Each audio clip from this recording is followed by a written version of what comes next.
आरव का असली चेहरा।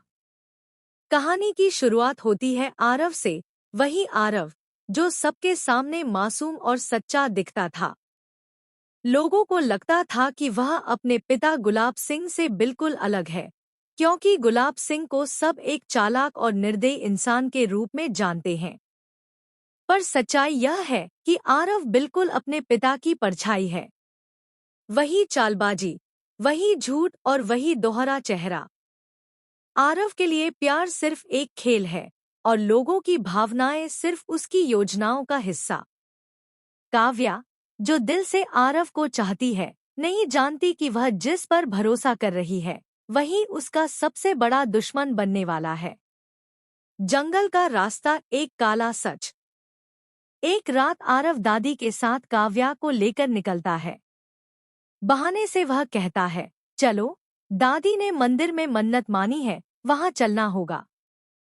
काव्या मासूमियत से साथ चल पड़ती है, लेकिन जैसे जैसे गाड़ी जंगल की तरफ बढ़ती है उसे अजीब सा डर महसूस होने लगता है।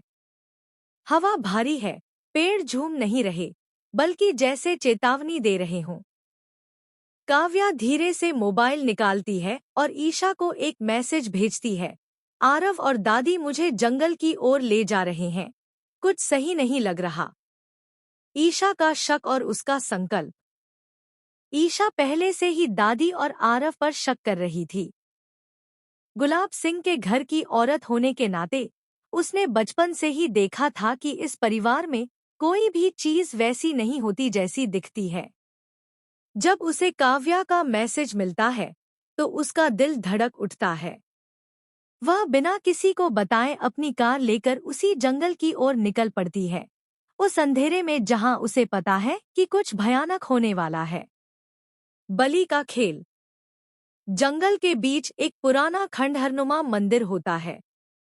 वहां टिमटिमाती दिए की लौ, कुछ तांत्रिक निशान और दादी के हाथ में एक अजीब हथियार, लोहे की धारदार त्रिशूल जैसी वस्तु।